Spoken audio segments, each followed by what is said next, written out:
Hello, everyone.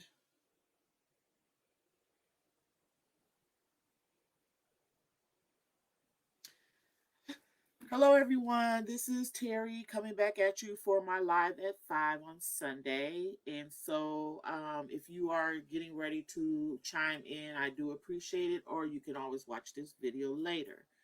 As of last week, not last week, I probably 2 weeks ago, I came on air on the live of Facebook, and I was at that moment I was very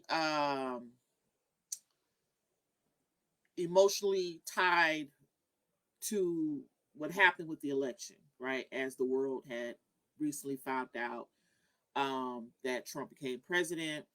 And so, in my emotional moment, I decided to try to do something different.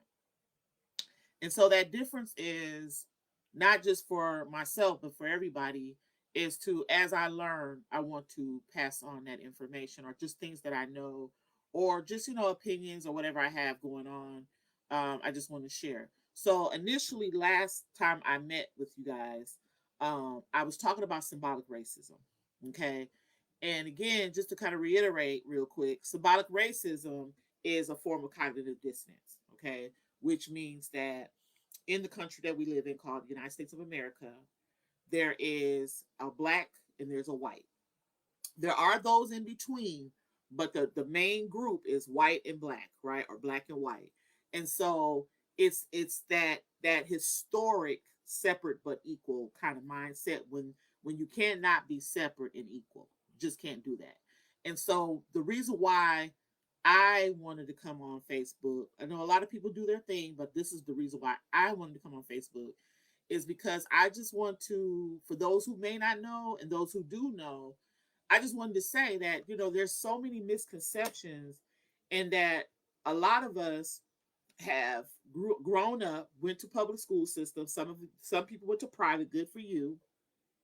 But even yet, we all still learn similar and same things, depending on what kind of background you come from.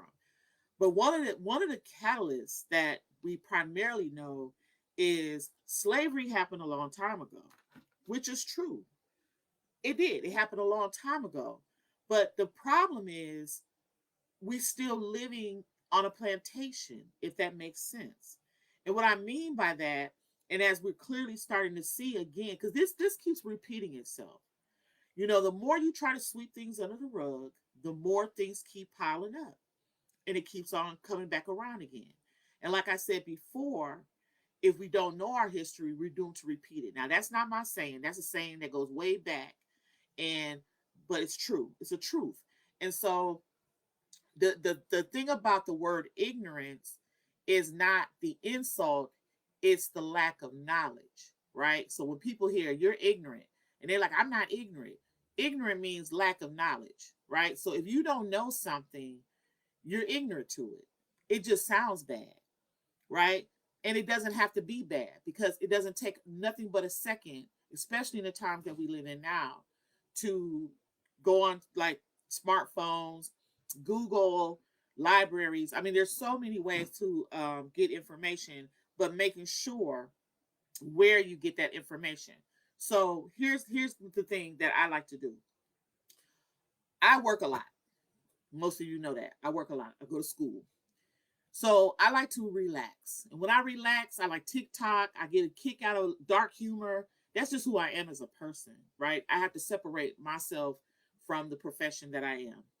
I hear a lot of trauma related things all day long. So I need to laugh. I need to be entertained. And so that's just my way to unwind. But when it comes down to the real nitty gritty about stuff, I'm for real about stuff. Now I don't know everything, and I don't profess to know everything. And what I don't know, I will listen to it or read about it. And so I'm not somebody who just wanted to run my mouth and just talk about a whole bunch of nothing. I really want this to be meaningful. I want people to understand where we at and where we're going in this country. Now, one of the things that caught my attention within the last 2 weeks was Trump's plan to incorporate um, reparations for white people. Now, again, as I mentioned before, it's the dog whistle, right? Who are these reparations are for? He never really particularly said who they're for, but we know who they're for. Okay? We know who they're for.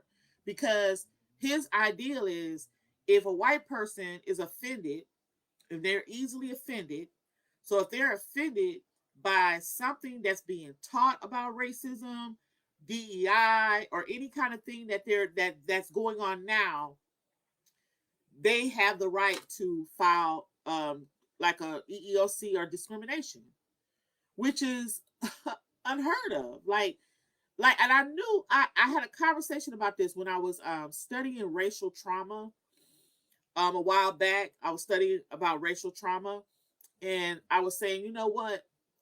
If they were to put racial trauma in the DSM at some point, white people are going to probably be the one that capitalize on it.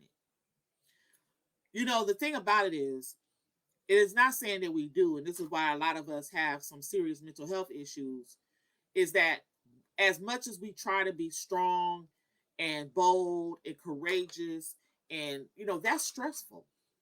That's a lot of stress.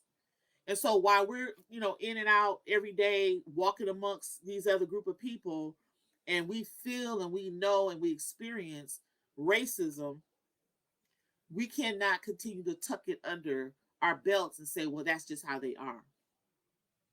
Because again, there has to be a level of accountability. So, I have a couple of quotes today, and I'm always going to try to offer some quotes. I think quotes provide historical context to what I feel is important. And so, the best slave is one who does not know they are a slave.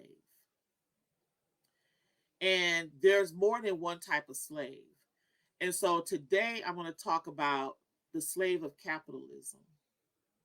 Because a lot of us, well, two things, and I'm gonna try. I'm gonna always stay within an hour. So the two things I want to talk about is the slave of capitalism and being a slave to exceptionalism.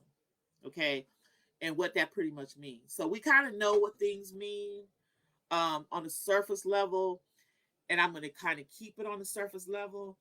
But when we talk about capitalism and we talk about how this connects to politicalism, which is just a word I'm just saying, politicalism, is that capitalism is an economic system where private individuals and organizations own and control the means of production.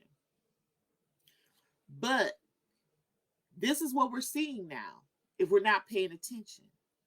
Trump and his billionaire boys club, because that's what it is, they are using government to privatize these entities to capitalize off of them, keeping the little guy little. So at some point, those who are somewhat in the middle class, there's going to be either the filthy rich or the dirty poor. It's going to be one or the other. And I don't know, like in most cases, um, you know, as I was listening to Dr. Claude Anderson, who is an economics person, I believe, or history economics, and he was saying how there's always been some black people that have made it, with money and stuff. And if you really pay attention, it's always entertainment, right? Media, entertainment, journalism, athletics, whatever it is, it's always involving us doing something that has something to do with an entertainment factor. There's only a small percentage of us that have done something outside of entertainment where we made a lot of money, right? Most of it is, if you look at everyone except probably CJ Madam Walker, who created hair care products, mostly everybody who has historically been black and rich came from some form of entertainment, whether it be athletes, music, TV, journalism, or whatever, right? And so that's not we're not buying into anything. Now we're starting to buy into stuff. People are starting to buy into stuff, but we're not really buying into anything. So The thing that we have to understand is private ownership, free market, profit motives, free trade, fair trade, and employment. We're barely employees. Or, like I was saying last time about the business thing, like why are many or most black businesses unsuccessful, right? And I would say, and I'm gonna say this, a lot of stuff I'm gonna keep repeating because repetition helps people remember stuff, right?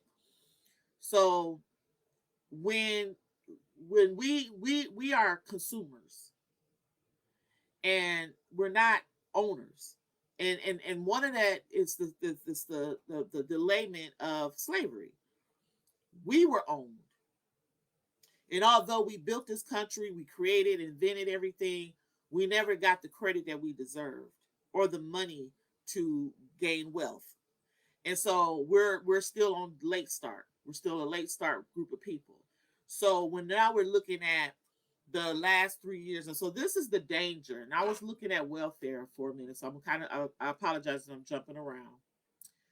I was looking at the history of welfare, and again, when I first started human services back in 1995, I believe, that's when AFDC was turning into TANF. And as I'm thinking about it, and I know some people already know this information, I'm just, my light bulb happened to come on. I was thinking about, whoa, Bill Clinton, while we was up here praising him for being the first black president, he really did us wrong because he changed AFDC to TANF, which really created a financial crisis for women on welfare because it did the cutoff. And so a lot of women were left with no means of financial security. And then it also mass incarcerated the men. So really, we need to take Clinton down off the wall, for those of you who still had him up there. But again, just kind of going back to the welfare and going back to the early W-2 program, where every government, and most of you guys out here that have grants, do grant work and stuff like that, know that usually grants are given for 3 years, if not 5. So usually it's either 3 years or 5 years, and then they're up for renewal, right? But what I figured out is, because with grants you have to measure, so you have to show, like, you have to have some matrix, so you have to have somebody kind of writing a report to kind of show the outcomes. Well, for every great program and for all the good outcomes, they just want to know if it's possible, and they're still amazed how possible it is, and they just don't renew them. They come up with, well, we didn't have enough money, so we're going to move this money somewhere else. That's what they've been doing. And so in one conversation I had with somebody about the abortion, again, I'm jumping around, that we had a conversation about abortion. And as I explained to him, is this: for white folks, that there's white people out here who, like, when we look at, again, this goes back to grants. So when we look at HIV,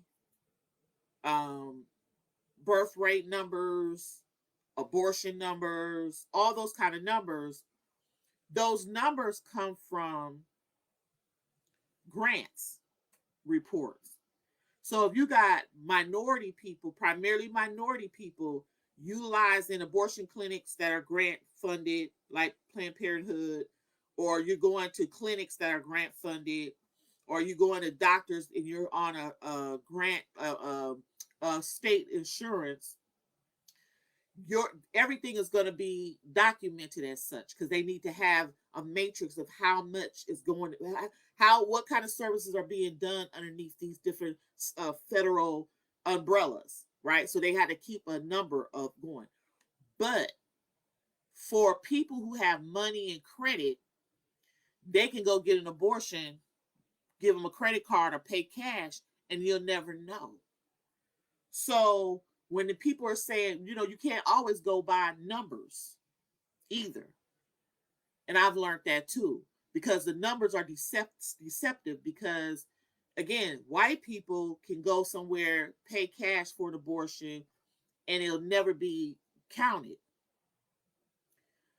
Only the ones that get counted is either poor or minority people. So they know that number. They're not focused on that number. They're focused more on the number that is not being counted. Same thing with HIV. A long time ago, I was like, there is no way in the world Black women have to be the largest number of people who are HIV positive when this started off as a white male gay disease, stereotypically. How did it transfer from white gay males to Black women from back in the 80s to the 90s when these two never connected like that? So how did that happen? So again, when we talk about being mindful of grants, government, privatization, a lot of that is what's keeping us enslaved. And what we don't know, because they're not telling it. They're not going to tell it. You can find it, you can look for it, but they're not going to tell it. And then when somebody like me comes along and tell it, they'll shut it down and make it say it's inappropriate because they don't want people to know nothing. That's the danger, the damage of social media. So one added addition that I'm going to say before I move on to the real topic is that at some point this is going to be shut down, or we're going to have to pay into it or pay for it, because this is capitalism. These rich people, they just want to keep, like, they get rich. What you going to do with your money? What you going to do with all that money? You can't take it with you. But it's about power. It's about power. And so when we talk about, is capitalism good? Is it really good? Because if one group of people own everything, how am I going to come up? How am I going to be able to afford to buy into stuff, to get anything, if only one group of people own everything? And that's what's getting ready to happen now. You got people like the person that's getting ready to come back into office, who was pissed off in the first place when we had a Black president. Him and his cronies were mad that a Black man became president. They're still mad about that. And they're like, hey, what are we doing here? What are we doing wrong? We got to get our country back. Their country. Really? And quickly, I was in a back and forth with some white folks because there was a picture of Mount Rushmore, and all I said was the caucasity. That's all I said. Oh my God. They was coming after me like bees, coming after me.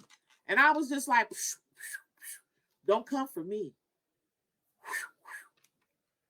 And the sad thing about it is only a few people was like, yeah, I understand what you mean.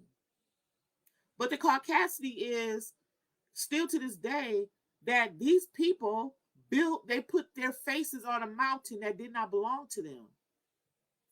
And as I'm driving through to the South, and I'm thinking about all these towns and stuff named after whoever, again, I feel a certain kind of way. So my wokeness, if that's what people want to call it, makes me hear and see everything differently now. And I'm not going to apologize for that, even to the point my family supports the fact that I'm not celebrating no more colonist holidays anymore. For what?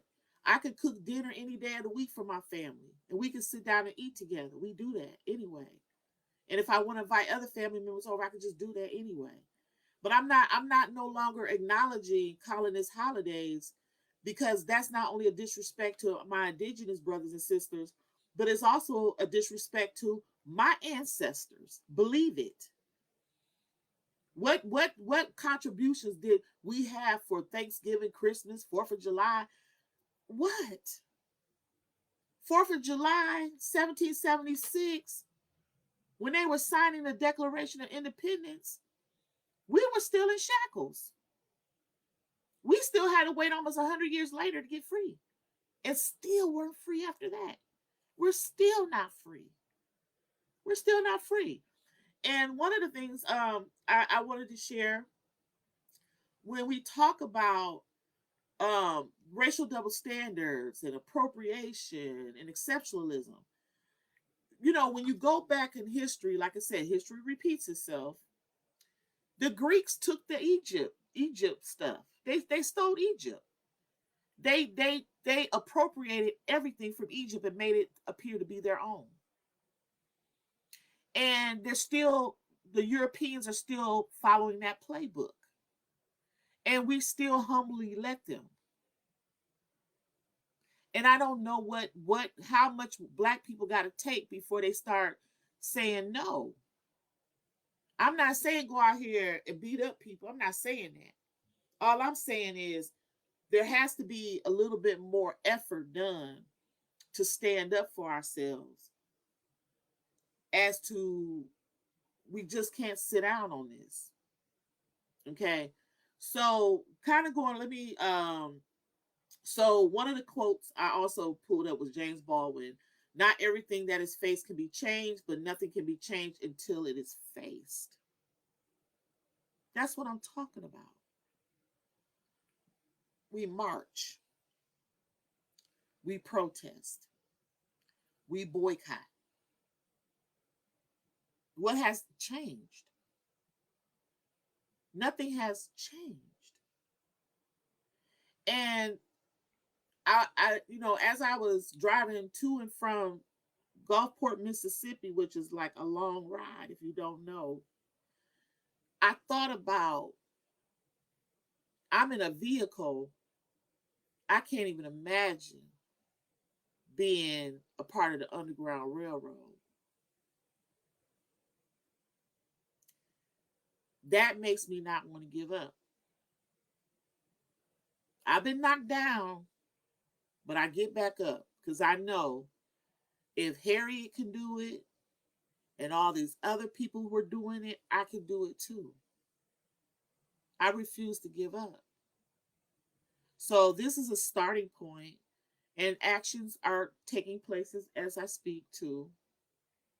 And so, you got to think about, everybody has their role. They have their specialties. You know, if I'm the educator and if you are the planter or you are the orchestrator or you are the liberator, everybody has a lane that they can take part in. There's enough room for us all to do this work.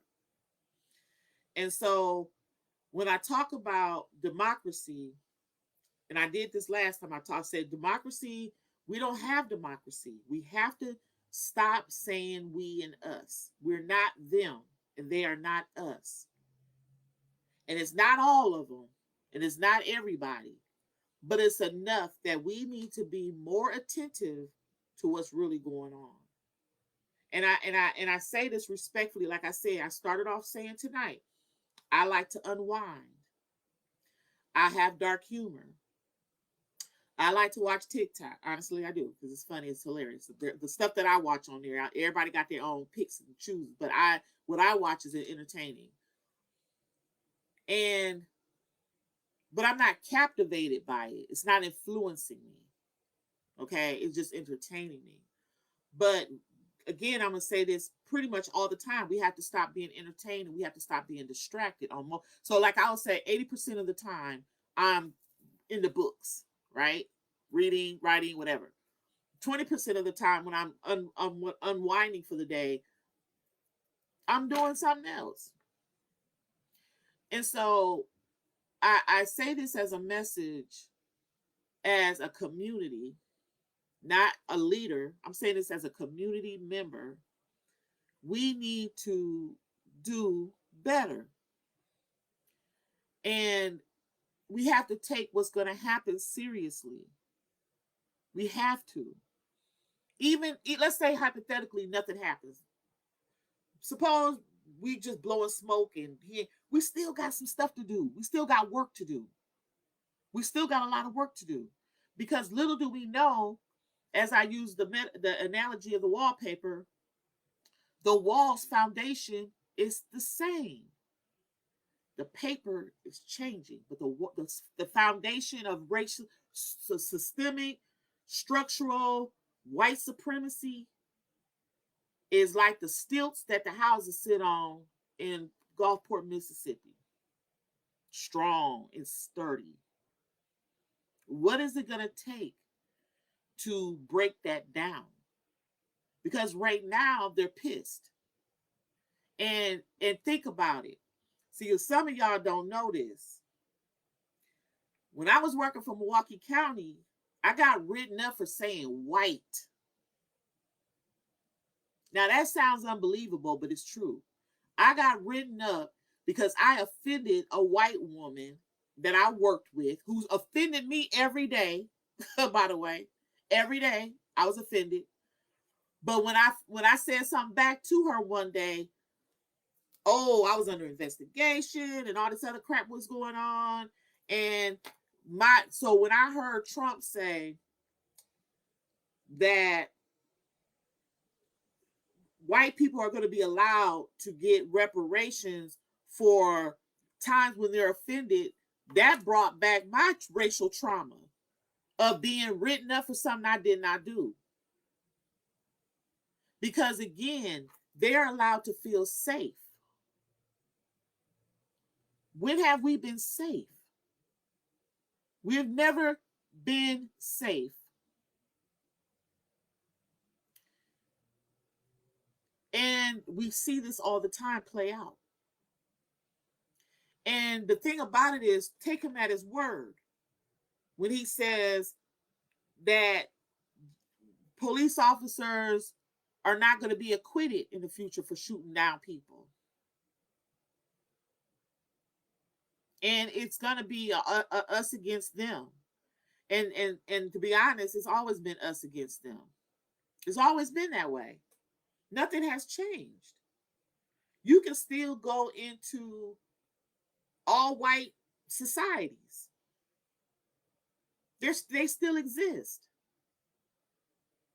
And so again, I don't know what role people can play, but something has to be done because it's not fair to the next generation and the next generation after that they have to keep passing on the burden of being oppressed.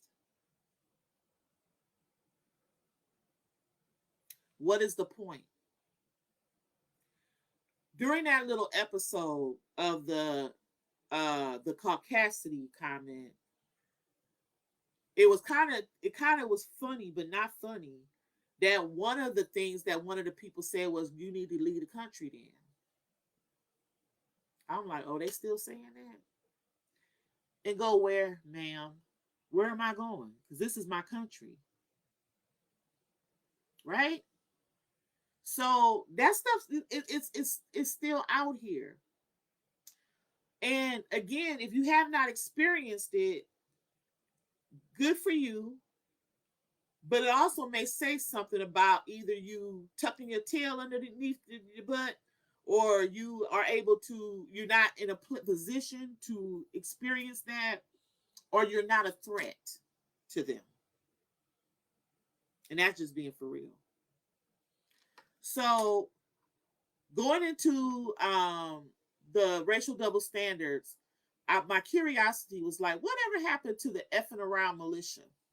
I don't know if y'all remember that during COVID, there was a group of black men who had guns. Kind of brought me to back to the Black Panther Party when they stormed the city hall. I think it was in San Francisco or something like that. And they quickly, the same day, if not the next day, created a law not to bring guns into government buildings. So they could make laws if they want to, because they made that real quick. But anyway, I knew this wasn't going to last long, because it's interesting how when I looked this guy up, the leader, Jam Master Jay, was federally indicted for allegedly pointing a firearm at a federal agent. The racial double standard here is every member that participated in January 6, 2021 should have been indicted when people had died. Because legally, the law states that if a person is if somebody dies in the commission of a crime, they will be held either for involuntary manslaughter, murder, or whatever. and that didn't happen. So that just goes to show you. And then Trump said one of his first order of business is to pardon all these individuals. So I'm thinking to myself, it's like the Joker letting everybody, or like Magneto from the X-Men letting all the criminals back out. You know, when Magneto summoned all the criminals to come in and help him, you know, to get the Xavier, Professor Xavier, and all them. I'm an X-Men fan, so yeah. So it's like you're getting all the scum, literally scum of the world to be in your administration. Sex offenders, all of these different people. It's madness.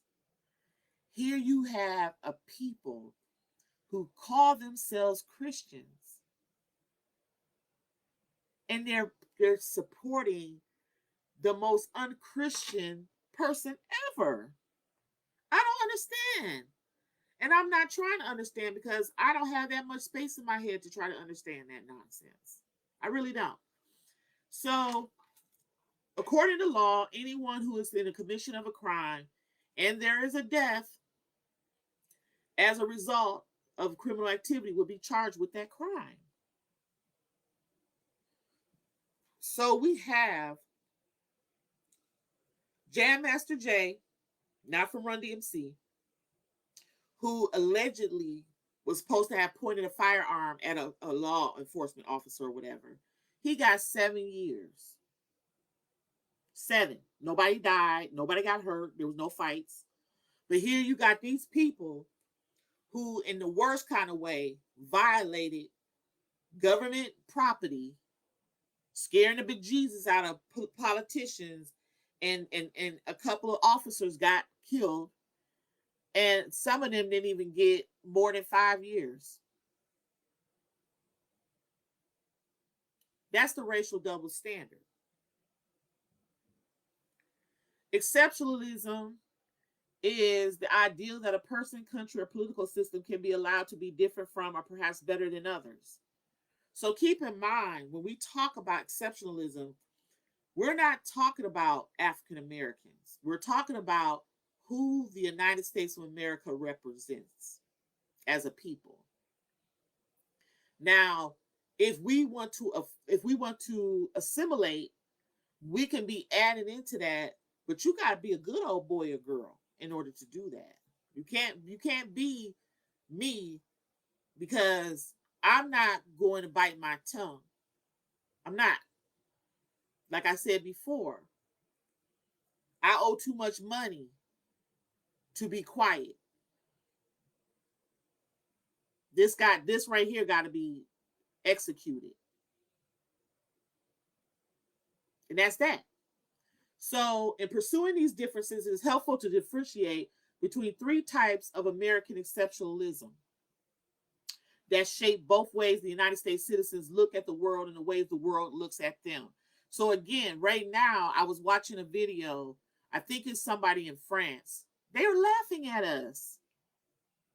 The United States of America is trying to be a superpower.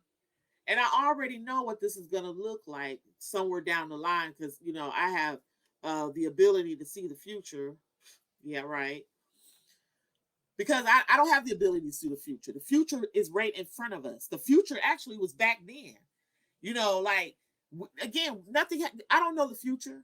I just know what happened in the past. And because the past has not been fixed or rectified, we're repeating it. White men right now, the Trump administration, if you look at the history of the forefathers and their track records, they got the same behaviors. They were rich white guys who raped slaves. Now these are just rich white guys raping kids on islands. Isn't it weird how all of Trump's friends seem to have this sexual assault history? Does that not bring the question to anybody? It makes you wonder, like, what? So going back to, I always like to bring it back.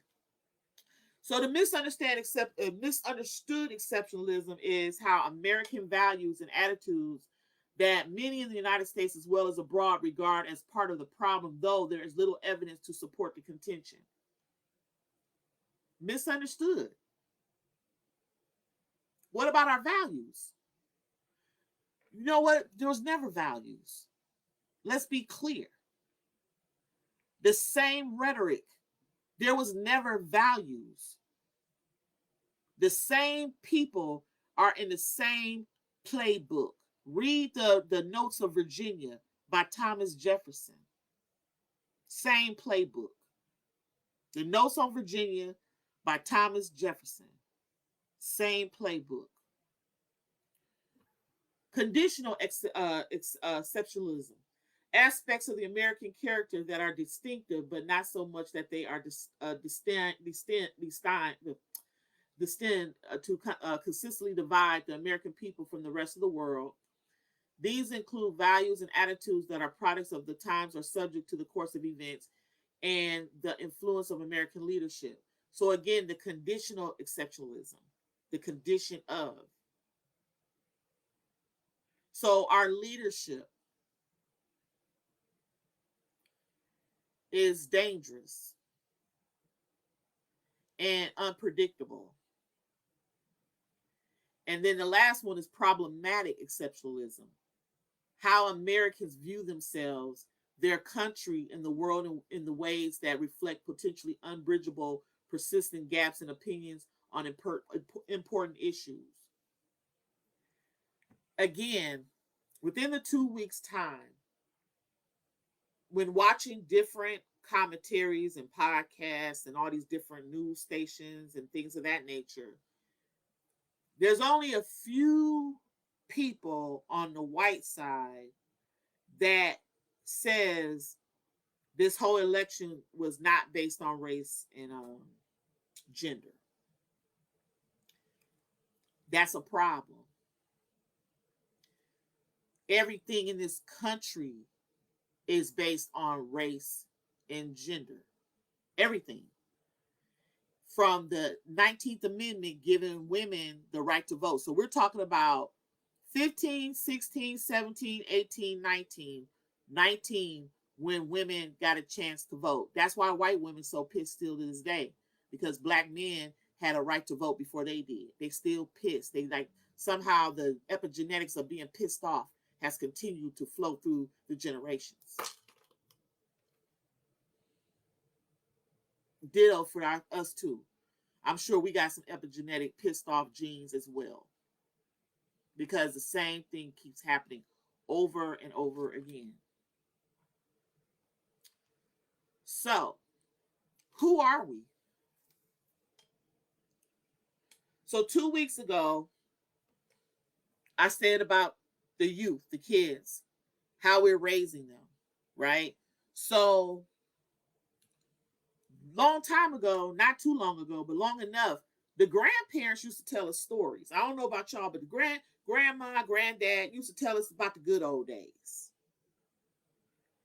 We don't really hear good old days stories anymore. And if we do hear about good old story days, it's not the ones that children need to hear about. So I think it's time for us to kind of have those collective conversations. I know one day one of my younger cousins was over, him and my uncle, and we had a glorious conversation. And we were like, we need to have these more often. Yeah, we do. Because we need to, that conversation is important.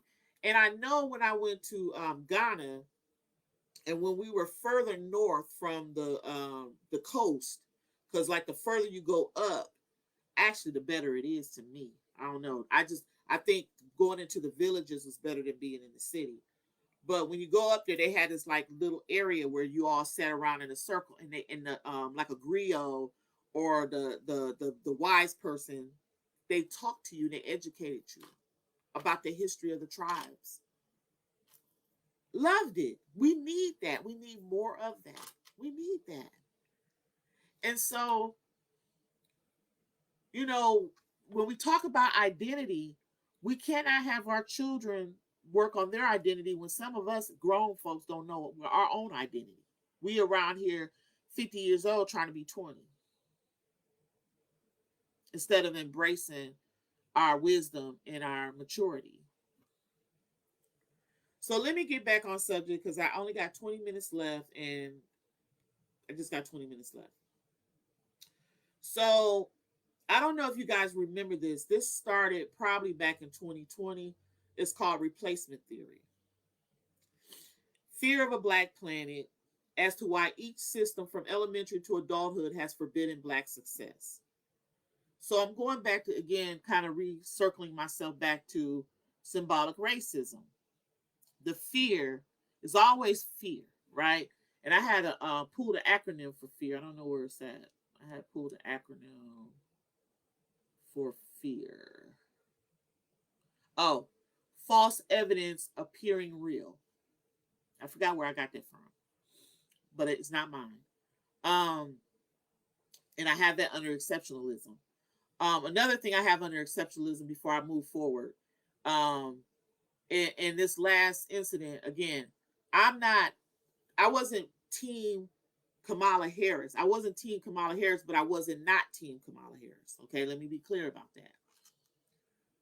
But what I recognize, even with Ketanji Brown Jackson, Supreme Court Supreme Court Justice Ketanji Brown Jackson, that our bar, our our our qualifications, that bar for us is over the glass ceiling. We got to literally break the glass ceiling to get to the glass ceiling. And for us who can navigate through that some kind of way, again, what were you doing? Because it's not easy to get there. So, you got to eat a lot of humble pie. Not sweet potato pie, humble pie. And I don't know if it has any flavor. And so, what does self-preservation look like? If we are not allowed at this point in time to go any further than they're allowing us to. Because they're going to put it into DEI, they're going to put it into affirmative action. So what is that going to lead us? Where is that going to leave us? Those in leadership, those in school or whatever. Where because right now that Project 2025, I haven't had a chance to read it. That's why I don't talk a lot about it because I heard stuff. I haven't read it. So you ain't going to hear me talk too much about it until I actually do read some of it. But what I speculate based on credible resources that have cited it in their things that I watched of theirs, basically it's Jim Crow again. It's a Jim Crow, but different. And so, you know, something that we could have, should have, would have done a long time ago. I don't understand why we have to go through so much crisis in order to have the enough sense to do what's been right. Because now it might be too late. I brought up a proposal a couple of years ago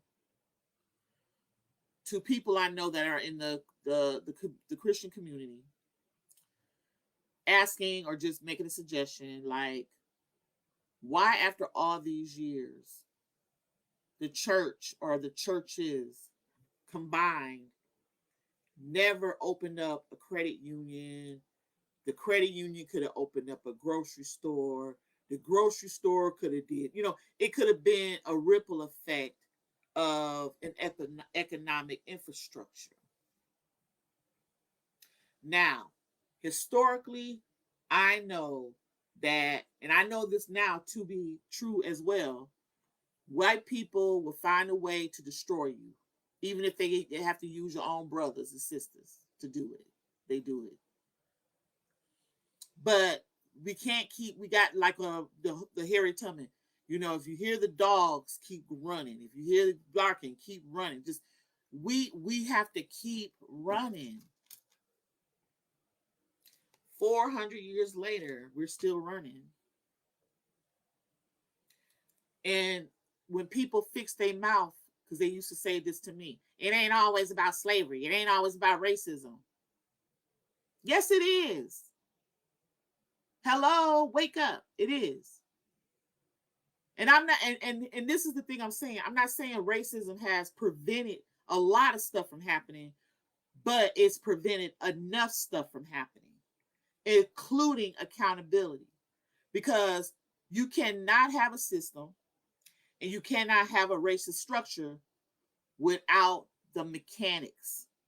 Somebody has to be pushing the buttons. So it's not a racism, it's a systemic racism. Well, who's part of this system? Who's managing the system? Who got the puppet strings going on? Because a system doesn't run automatically by itself. Somebody's programming it. Somebody's oiling the spokes. So again, when we talk about who we are as a people, we have to think about who they are as a people. They also need to think about who they are as a people.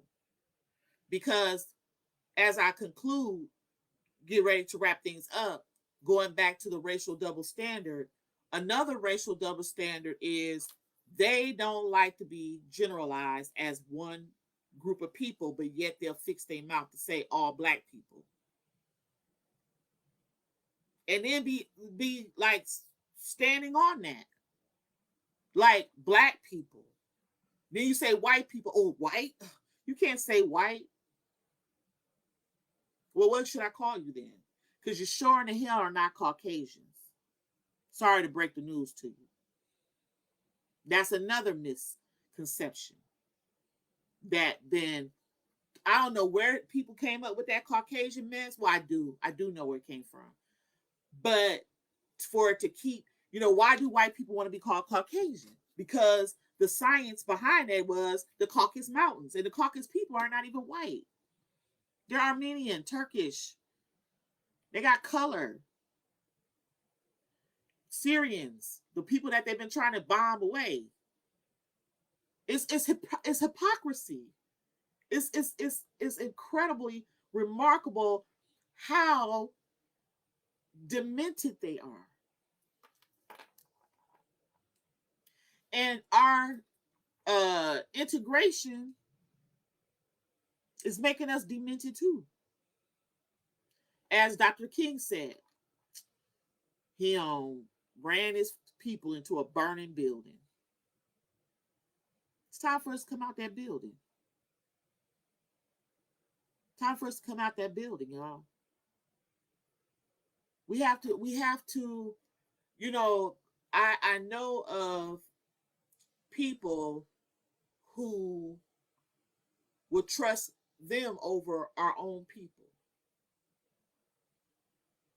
As if I would lie for nothing. I know some of us do lie. We got that bad too. But we have to use discernment to trust those who are being intentionally respectful about what information is being disseminated out here. And I want to make it my goal, my promise, to be one of those people. Because I care about the community. I do. I really do. And I care about how it's okay to have fun and do whatever we do, but we have to start looking at our lives a lot more differently now, because this administration is going to be difficult. And I don't think some of y'all understand it. I think it's like, let's use the example of Independence Day, when everybody's on the roof like, hey, the aliens are here. And it's like, zzz, boom. I wouldn't have been on that roof. Maybe I would have been on that roof when I was 20 years old. But not now. I wouldn't be on there. And again, you learn better, you do better. Okay? You learn better, you do better. And I'm sorry. I apologize in advance. If prayer worked, we wouldn't be in this situation. We just wouldn't. If prayer worked, why are we still in this situation? Y'all, I grew up in church. People pray hard, sing hard, pray hard, dance hard, preach hard. Why are we still in this situation? Why? I need to know why. If prayer works, why are we still in this situation? So, racism is real in this country. And until we stop pretending that it is not, we will not solve the problems that we're constantly facing. That was said by Miss Jasmine Crockett, Texas Representative, U.S. Congress.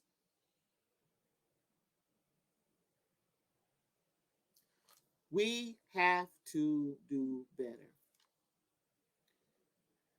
And I'm going to do better. So I'm going to try to diversify my presentations. They're not going to be far off, though. I'm going to keep on keeping on.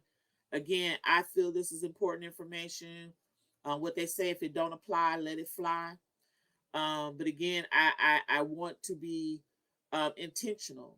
And again, this is serious because white power differs from black power. And I'm really trying not to be paranoid or over worried about what's coming up. But we have to take into account that whatever is going to happen is not going to be good, not just for African Americans, but for a lot of people. And so in my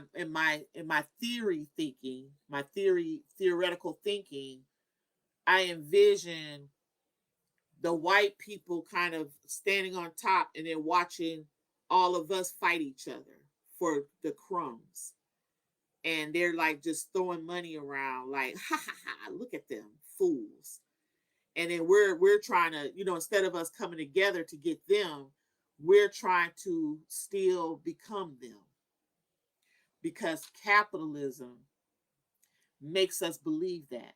And theoretically, if not factually, basically, to get up there, you have to step on people.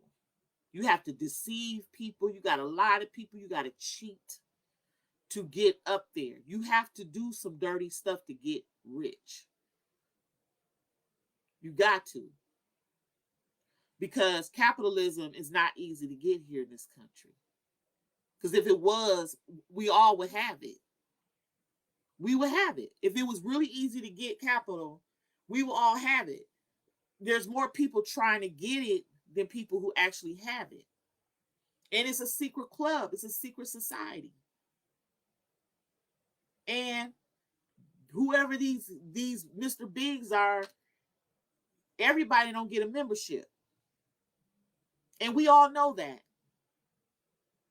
And we shouldn't want one. And so the conversation that's coming up, we need to talk about what is our political infrastructure going to look like these next not only 4 years, but within the next 1 or 2 years. Again, when we have to talk about, there's 3 branches of government: executive, legislative, and judicial. And right now, judicial and executive are 2 that's really kind of scary right now. And then the legislation is still kind of forming itself, but right now it's kind of red heavy. So with that being said, there's just a lot of things that can happen. And so for people to say, oh, well, I don't get into politics. You don't have to get into politics. But you need to do something because this is ruling our lives and the decisions that are being made for us. And so if you don't know politics, that's fine. But you need to know enough to know why you're not going to get a job, why you're not going to get any type of, they're going to make people starve out. They're going to starve people out just because they don't need the money. They're going to starve people out just because they can. It's kind of like Trading Places when the two rich guys played that trick on Eddie Murphy and Dan Aykroyd just for the hell of it, a dollar bet. They finna play with everybody's lives. People forgot that while Trump talking about the Biden administration not watching the border, how soon we forgot how Trump had them kids in cages. So we want to revisit that again. We want to see the little Hispanic, Mexican, Latin kids in cages again. That's what we want to see happen. And even to my Hispanic brothers and sisters, what was y'all thinking? Y'all so far removed from wanting to be black that y'all gonna vote for somebody who's gonna put your butts back in cages? That's sad. That's really sad. And again, I don't understand how people are being manipulated when the truth is right there. Like, I'm so blessed to know that I have never been easy to be. I've been a fool, but once I figure things out, it's done. It's one and done. I've been a fool, but I'm not an idiot. Big difference. And and part of that foolishness come from like wanting to believe in the unbelievable. My disappointment came from I really thought America had it right this time, and that broke my heart. Just like a dude that says he loved me, he don't. America broke my heart. I really, when I seen the whole United States, like pumped up at them rallies and stuff, I said, damn, America got it right. But guess what? They ain't got it right now. So, with that being said, we need to continue to be community, whatever that's going to look like for us. And when I say being community, I'm not talking about black community, white community.